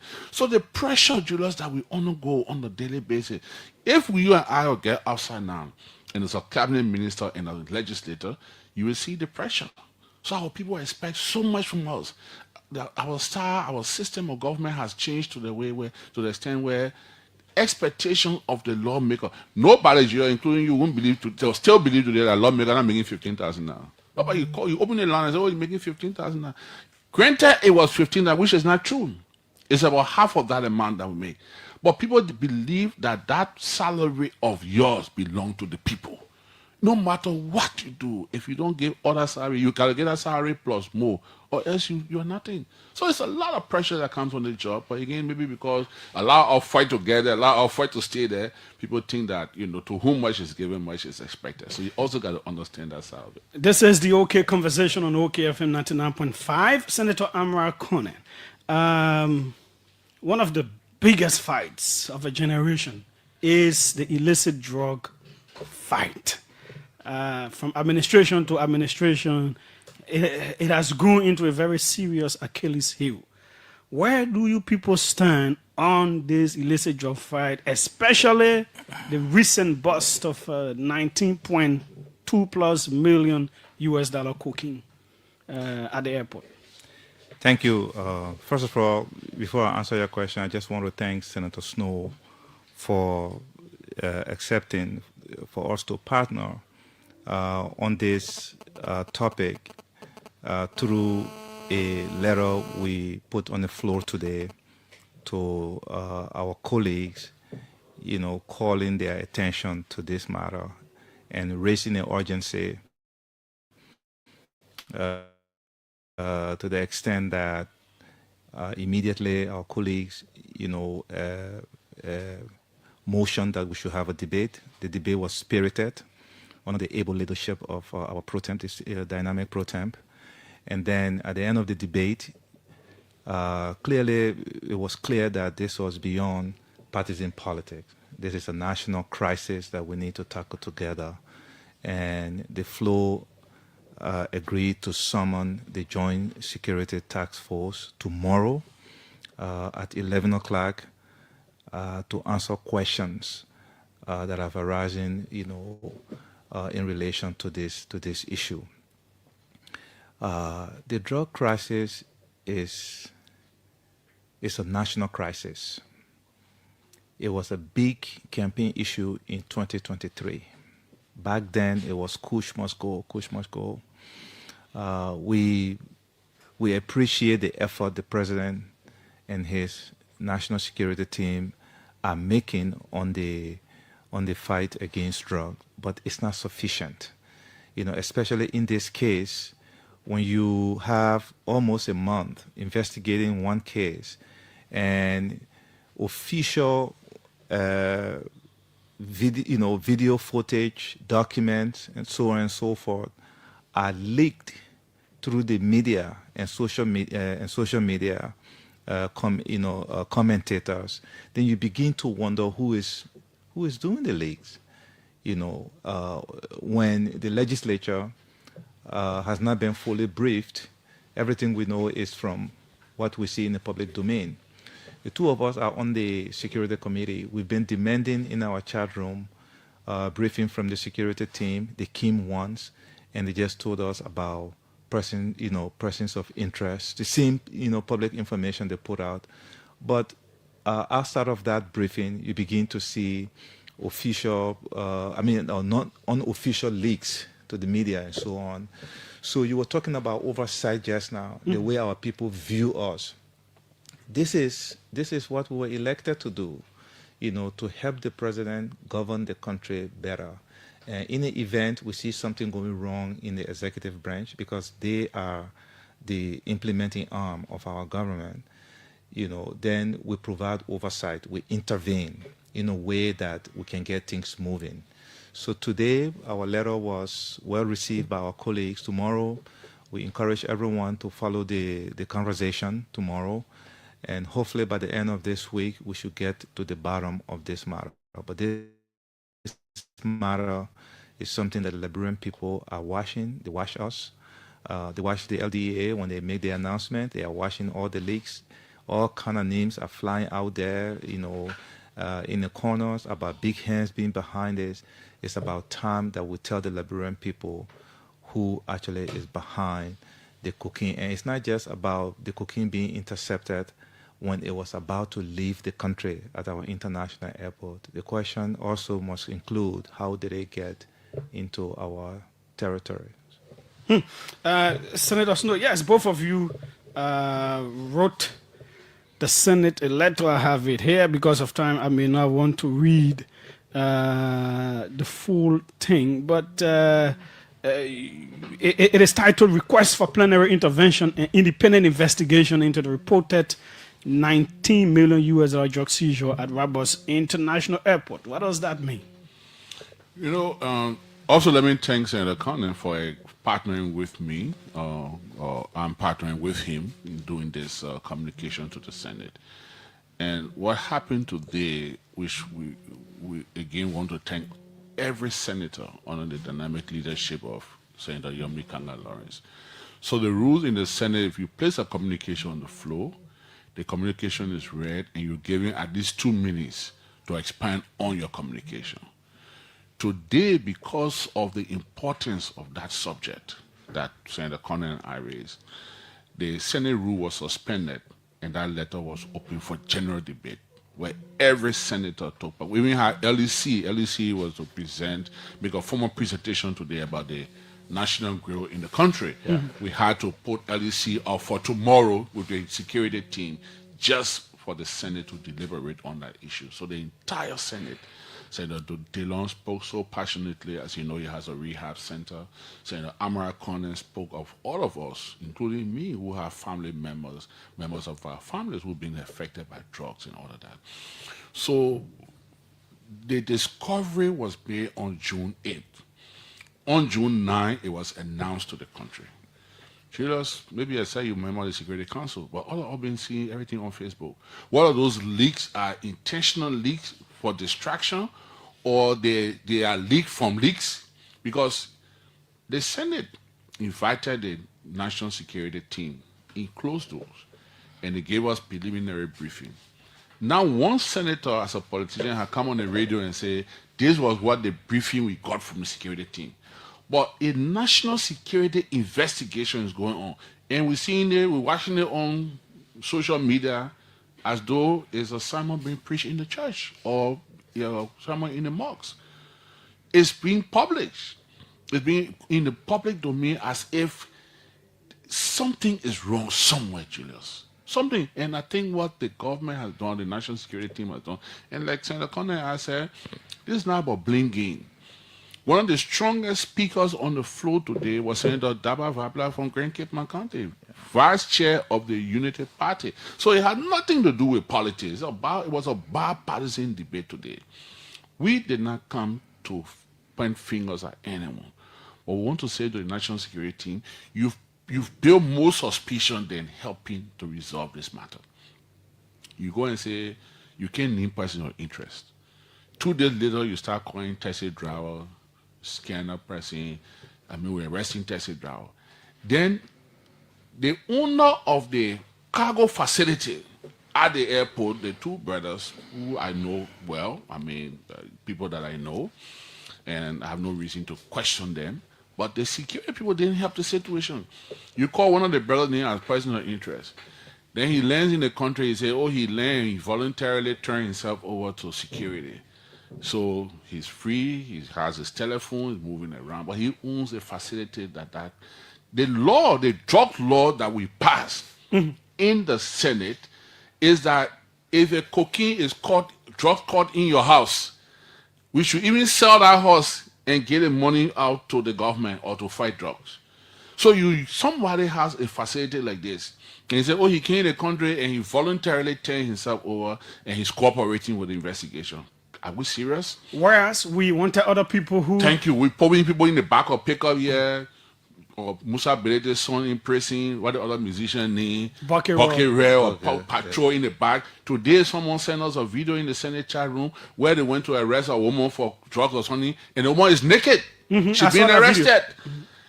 The security people told us here they got a tip off that there were drugs behind the CDC headquarters. They invaded the CDC headquarters at 4 o'clock in the morning. And then today, you're talking about over $19 million drug, and you're playing. Look at the letter they wrote for our friend Malcolm from Noka. You are suspended, but it doesn't mean you are guilty, and when you are free, you will go back to work. It's like telling the man, my man, we're lighting the suspension, so don't tell the thing you know. Read the letter. What kind of suspension letter telling you, it's giving you all your rights in the letter as those in, my man? We're making the letter as soft as possible because we want you to talk. That's the only thing I gather from that letter. So something is wrong somewhere.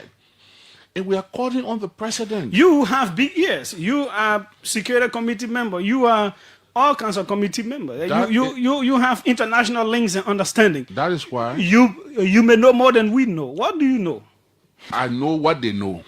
And want them to tell. We are demanding answers. What Senator Conner? It is possible that both of you or you know beyond what they know. So anything that I may know and say, or Senator Amara Conner may know and say, or any senator for that matter, becomes unofficial. The people that we give the right to investigate this matter, let them start playing with the Liberian people. Julius, we can't. This is a grave matter. And when you talk to some people, they say, CZ time 100 million king here, nothing happened. I was only 19. So I tried the 19 from 100. Are we serious? Are we for real? There were times in this country where people accused George Weah of taking in Kush. I've been friends with George Weah for many years. Almost our whole lives we've been knowing each other. He may have all his bad habits, but I know him to be taking in drugs. But because he was the president and the boss stops there, and people did not see him doing much in combating drugs, it was placed at his doorstep. So President Boyka is in his 80s. Nobody will, even me, I give me the worst opposition here. I'm around anybody. And they always want to believe that President Boyka will be involved in drugs.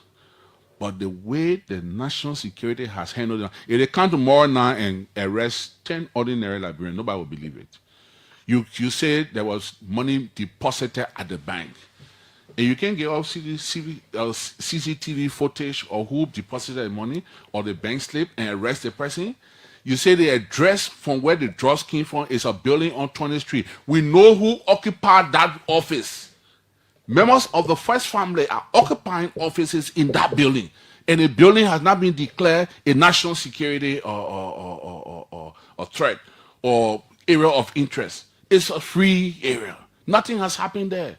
You go to the airport, you say we'll come and catch a taxi driver. Also, it came from that building before it went to the man's house. I don't know where it came from, but on the document, it got that building, 20th Street building there. I think there was an interview by one of the radio stations or where they went to that building. Okay? So the man's house is straight a free place. Nothing has happened there. So either the security people know something that they're building up a case will come down with this shock in the country, which we appreciate, but they must say so. We are demanding answers. Our people are asking us questions. As lawmakers, we represent you, Julius. You represent everyone in the street, represent everyone listening to it. And if Senator Coney and I don't have answer, who do we expect to have answer? So what we are doing today, and we are not, if anybody, and let me say this before I turn over to you or Senator Coney, or you are conducting the interview. If anybody in the security apparatus or anywhere in this country think that this drug case is going to be business as usual, oh, they will talk about it for 1 week or 10 days, we die, tell the person they should stop joking. We will not leave. For the fact that the Senate is convening in plenary session tomorrow to cite the entire security, including the National Security Advisor and everybody, there are two things tomorrow. The drug issue and LEC will come and make a presentation tomorrow to the Liberians. Only two things tomorrow. On the North Session Day, it tells you how serious we are about this matter. So anybody dreaming that is business as usual, after 10 days, you're not here again. You know, somebody call you on your show, Jenna, they say, when Fast Check Top or what the former minister say, all the radio stations, they ain't play, only your play. They won't hear, you won't play, you hear it, but we're not leaving. Senator Coney, before we move on from this stuff, what is the scale of it in your county, the drug abuse? It's disturbing. It never used to be like that? Yeah, the drug issue is no longer an urban issue or a city issue. It is very much a Liberian issue now, rural communities and so on and so forth. Look, think about it this way. Those are places historically that the people would not even want to smell anything like that around. Like, it was a taboo. Not anymore. Not anymore.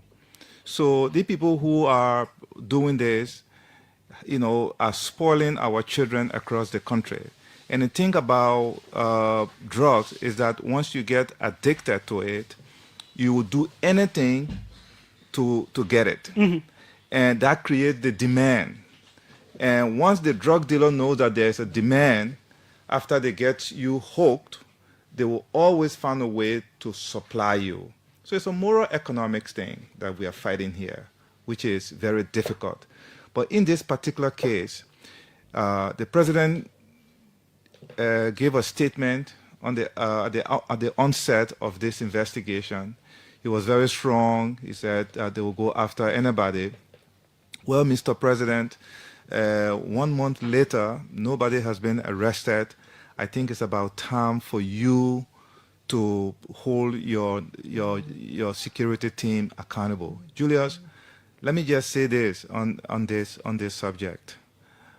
We have been unable, when I say we, as a country, we have been unable to solve crimes in this country. I recall during President Weah's time, several killings happened here. There were accusations here and there. Up to now, we have not resolved those murder mysteries, if you will. You know, people are walking free, the dead is gone, and nobody cares anymore. The drug is a national crisis because it's affecting every family, including my family, Senator Snow's family, I'm sure including the families of some of you in this room. Sometimes it's shameful we don't talk about them. So until we can say, look, enough, and begin to discuss our lived experiences relating to this drug issue, it will be difficult for us to come together as a country to hold those who are, who we are paying, to do this work for us. We're just talking about the way people view us lawmakers. We're not just conveyor belts to be spending money here and there, but this is also part of our duty to raise the issues that the other branches are struggling with, to try to find answers. This is beyond partisan politics. This is a national crisis, and I think the legislature has a role to play here to help the executive implement its prosecutorial powers that are given to them under our Constitution. And like Senator Snow said, this is just the beginning. The unity I saw today in plenary, the passionate voices that sounded today after our letter was read, gives me hope. Gives me hope that this is not going to be one of those issues where we just talk about it and it dies the next day. I think the entire Senate is vested in this, and the Liberian people will see good results soon. From one illicit to another illicit, Senator Snow, illicit mining, illegal mining, taking place all over the country. I guess, I don't know where bombing stands on that, but I know counties like Bapolu are quite I understand there's a gold deposit somewhere in Bombay. Everybody's going there. Yeah. But so it is like that whole western region is just rich. But they're very poor. Yes. It is. The matter of fact, before B Mountain really came out, there was a gold company in somewhere called in Sakita in Bombing County or Intergen. I mean, they were taking gold all year like crazy. So all that whole region, Cape Mount, Bombing, Bapolu. I mean, Bapolu has a huge deposit, of course. But in other areas, Riverside, Sino, Grand Creek, River G.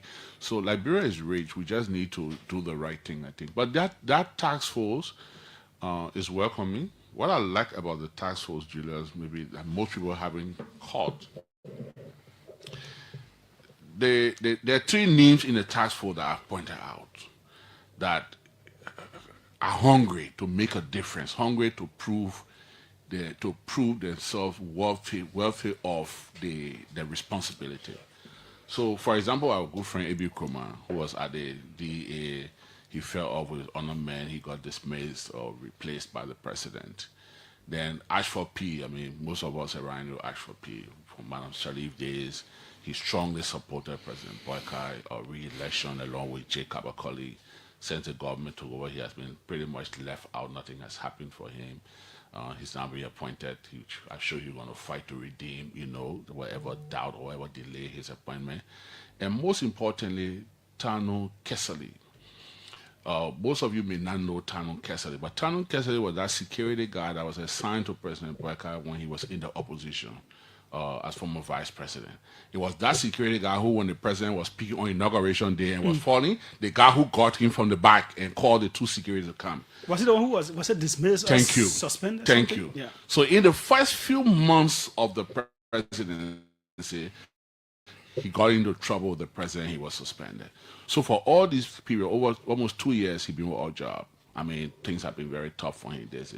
So he had been given a new lease. And he's a very, very honest, very hardworking person. Someone I knew. He used to be assigned during the Taylor days with Money Captain. Then he was assigned to the Judy Bryant. Matter of fact, he was the person who took Judy Bryant when Judy Bryant died. He was the only person with Judy Bryant that even took the body to Stracker. Very trustworthy person. And so those three, I know the other people, but just those three, that have been given a new lease will do everything possible to prove themselves worthy of the responsibility. The issue of illegal mining in Liberia, Julius, is very grave. There are allegations that come at the doorsteps of some of you lawmakers that some of you are sponsors of these companies or have some kind of affiliation. Not necessarily you or both of you here. I don't know, but I've heard these things in the different counties that some of you may have links. Lawmakers. If you ever heard about a lawmaker that can cut palm nut and make palm oil and sell it, count me in it. Lawmaker that in the mineral business, not in it. You know, and I'm sure Amara is not into it as well. Maybe he's my friend, so I know some of the things he do. Not the social side. You don't. You don't know about his social side. I know he's a good guy. Just easy. But one day I went with there was an ECOWAS team in town on the fight against drugs. And the then Minister of Youth and Sports, the Kobanga, Councillor Kobanga, was very, very cooperative with that committee, with that delegation. He took us around and took us all the way to Bensonville, where they're building that youth center, all the way back there. And we stood at one of the project sites. Then he showed me a mountain with all the yellow machines there. He said, Senator, you see what there?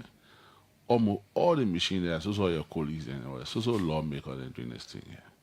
He called some names which I'm not going to call, but it broke my heart. They are doing mining there? Serious, very much rather serious mining. And I know of, some people that are mining around the country. I don't know if it's wrong. I don't know if there's any law that prohibits it, but I think we must do it right. So that the country benefits? Yeah, the country and not just benefits. individuals. So someone like Ibrahim Kumar, Colonel Kumar, I've known him many years. Police, AFL Chief of Staff, friend, private security owner. We have a long history. Someone I like, I respect. He's hardworking. Again, Ashford P, very proactive man. Then Tano, the same thing. Tano is soft but very trustworthy. I believe that if they are given the proper support, they will deliver. Now, Senator Connor, there is an issue here with some of us in the public. There are statutory agencies who should be doing these things. The Ministry of Mines and Energy, there is police, there is all these people who are supposed to play these roles. Why do we always need task forces to do things that people are being paid to do? Then why should we keep those people there if they cannot perform their functions and we have to set up task force and bring in other people? The most sensible answer to that is incompetence. I know people don't like us to use that word in Liberia, but if statutory agencies are unable to discharge their duties and we have to get these informal sort of arrangements to tackle that problem, then we have a serious issue. But I want to come back to this. I come from a mining county. I am a son of a miner. I know about mining business. And for the record, I dislike mining because I actually participated in mining when I was in high school at Monrovia College in my senior year. I went to my village, which is a mining town. And some friends and I from here, Monrovia boys, went there, said we're going to hustle to get money for our senior year. We worked hard, Julius. Their studio could fit in our pit. Wow. Yes, I'm not exaggerating. 12th grade, young men, strong, will go and. But you don't look physically very strong, even though you can go exercise. But you don't come across as one of the strong people. If people see you and Senator Snow, they will say he is stronger. My demeanor, the way I move, is different from the way I move. But you don't underestimate my strength. They say so. Men are moving, linking, but they're very strong. So we did that work, This is true. I'm telling you, we did that work. We're going to come get our senior uniform. We're going to be, get new clothes and so on and so forth. We failed. We got nothing. After digging our whole place. After digging our whole place, Even to get our transportation to come back, my papa had to hustle. From that day, mining is not my forte. You know, I don't like mining. I'm an agriculture person, excellent to snow. But this issue is serious. In my county, the proliferation of rivers that are water sources for most rural communities just unacceptable. Okay, we have places that don't have roads, but somehow the Chinese are taking over our forests. And as a senator, I know this is going to raise some diplomatic discussion.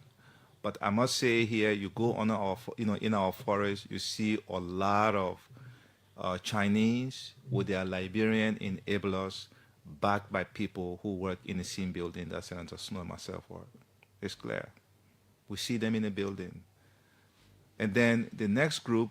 And then the government is not really benefiting out of this. Yeah, I'm coming to that. The next group next to the Chinese that we see now are the Burkina-based mining investors. So they come in where the Chinese are unable to deliver for the affected communities. They will come in and just deliver for the chiefs and the few people, and then they create this confusion and so on. Every day we're talking case. But the most stressful part is that all of these people have licenses issued to them by our Ministry of Mines. So they are legitimate to operate. But for some reason, the interagency coordination between Lands and Mines and the EPA is not working. Now, so let me you know, and everywhere you go, we see hole. For example, in my county, there's a town called Seoul in Gungulala district, where Senator Nathan came from, where there's no car, but somehow they managed to get the dredges there on motorbikes and so on and so forth. You go and see this mining operation, and people are doing underground mining, similar to what Bay Mountain is doing in a more advanced way. And it's rainy season, the ground is soft. God forbid, you know, the soil could collapse on people going under there. I mean, who is reviewing these things to make sure that we don't lose lives? And then the water, where, you know, we have, you know, hand pumps in communities. Dry season, we know that these hand pumps tend to struggle in terms of water because of the dry season. Then they rely on the river. When they go to the rivers are as white as milk coming out of the can. They can do that. Now, so that's what we are having. Then finally, the communities are not benefiting. So they come in with some 5,000, they spray it among the chiefs and the youth leaders and so on and so forth. They give the green light, and that's it. Meanwhile, the schools are there, the clinics are there, and no support is going to those areas. They can bring their machines, their yellow machines, their excavators, and their dozers to go and, like Senator Snow was saying, to go and open the mines. They would not even rehabilitate the roads that they are bringing those things on. So it's time to do this. I welcome President Buckeye's decision to put the task force together. I hope Senator Snow will agree with me that we in the legislature now must support that with resources, even though it's the off-budget period. But, you know, we have to be in a position to see if whatever reallocations they make on the executive side, once we are consulted, we can support that to support this task force. But still on the economics of this whole thing, there are companies that will pay taxes, that will do other things. They are, I think, Class A miners. I know some of these people come in with Class B and Class C. But there is not an impact. We are already struggling with the very big companies that are extracting the resources. These other resources, they may not be to the level of what the companies are taking out, but these are resources that could benefit the country.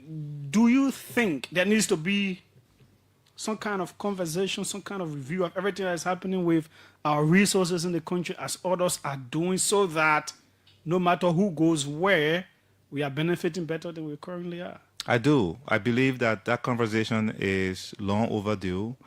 Our chairman of the mining committee, Senator Simeon Taylor of Grand Cape County, I know he and I have spoken about looking at our mining law and see if they require additional amendments to strengthen them to do that. But we have so many laws on the books in Liberia. Our problem has always been implementing the laws, and that power rests with the executive branch.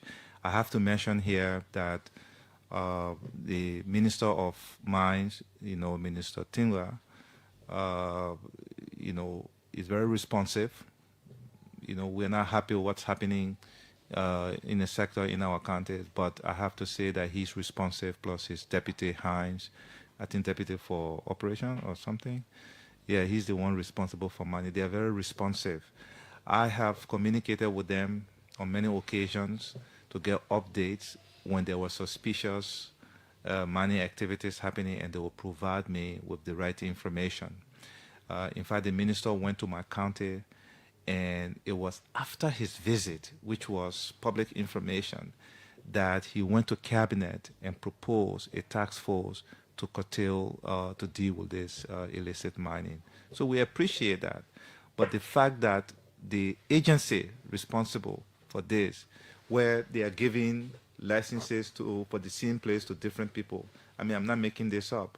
So we have a situation in my county where Class A license was given to Investor A, and then Investor B came, they gave Class B license to Investor B in the mining area of Investor A that has Class A license. And both are dealing with the community. The community takes out with Class B guy because he's dishing out more money to the community. Next thing you know, we have a crisis.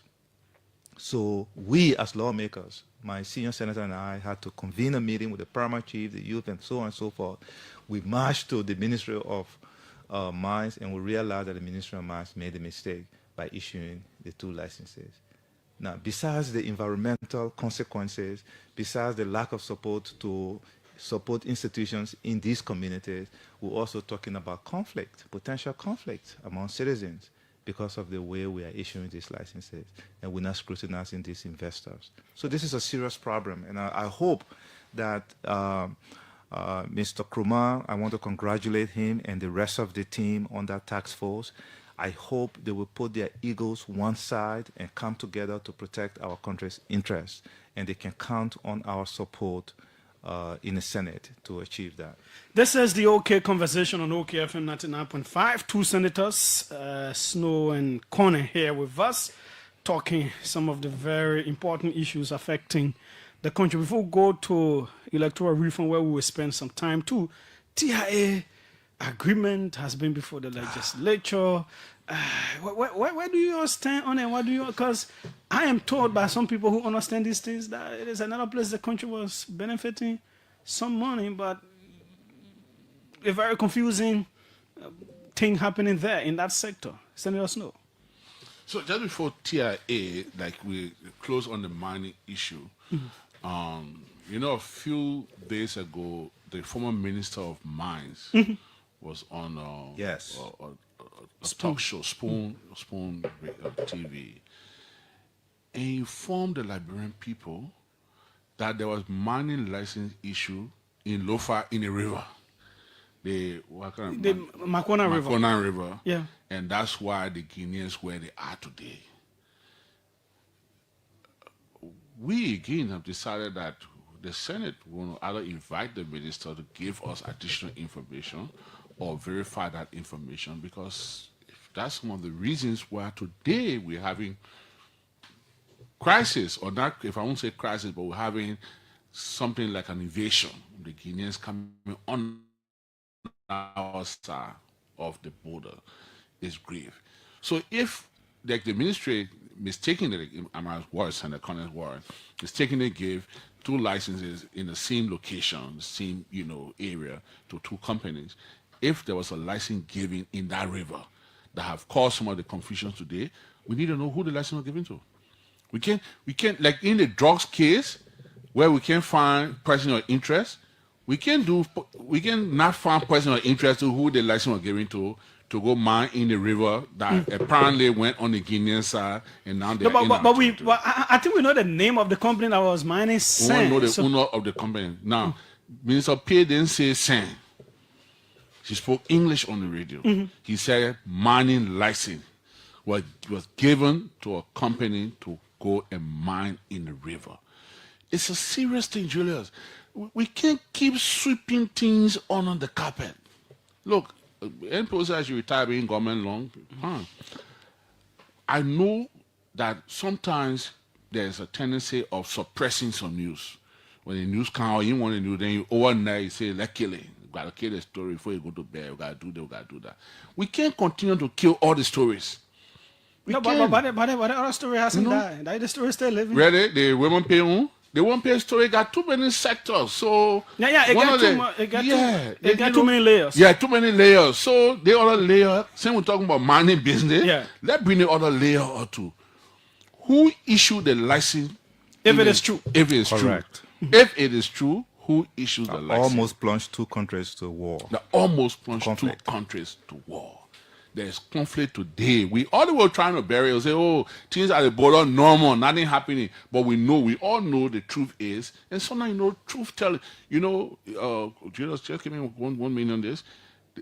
Yesterday there was a little debate in the Senate chat room. I mean, I don't diverse things in our chat room, but it's a general thing. And we're looking at the flood situation in Ghana. And we saw a video where President John Mahama flew in a helicopter in one of the areas, and the government was giving the actual picture of what caused the flood, people building in the wrong drainages, the right way, in the alleys and all that kind of thing.